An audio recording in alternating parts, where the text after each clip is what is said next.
పాత్రతో మరి తెలుగు వారందరినీ తట్టి లేపిన పలనాటి యువ వీర కిశోరం పాత్రలో బాలచంద్రుడి పాత్ర మనందరికీ తెలుసు.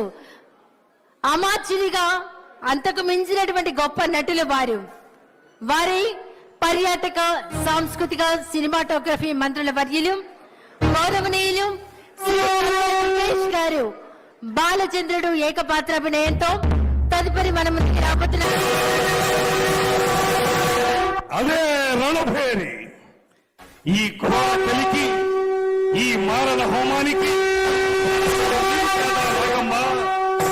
ఏనాడో ఎక్కడో నిరాశ్రయంగా సన్నిహించబడి ప్రపంచ సౌఖ్యానికి ఆవల విసిరివేయబడిన దిత్తి భాగాల పాటి కారణివిలో ఆరవిల్లి నాగమ్మవనే నిన్ను నలగామరాజనే ఆ దురాత్ముడు నీ ఆతిథ్యానికి మేనుపరిచి చేరదీసి అండ చేసుకుని అమోచ్చరతో రందించకపోతే ఇంతటి చరిత్ర ఉండేది కాదే.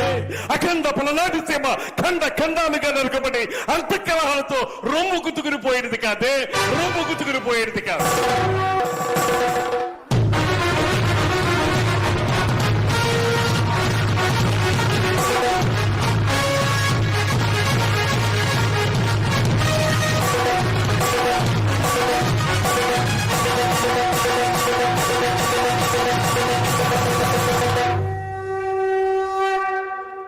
అలుపన్నది లేకుండా ఆశాంతం అద్భుతంగా పలికిన బాలచంద్రుడి ఏకపాత్రాభినయంలో అలా వచ్చి ఇలా మెప్పించినటువంటి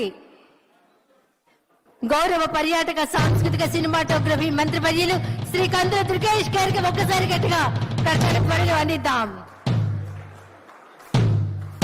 తర్వాత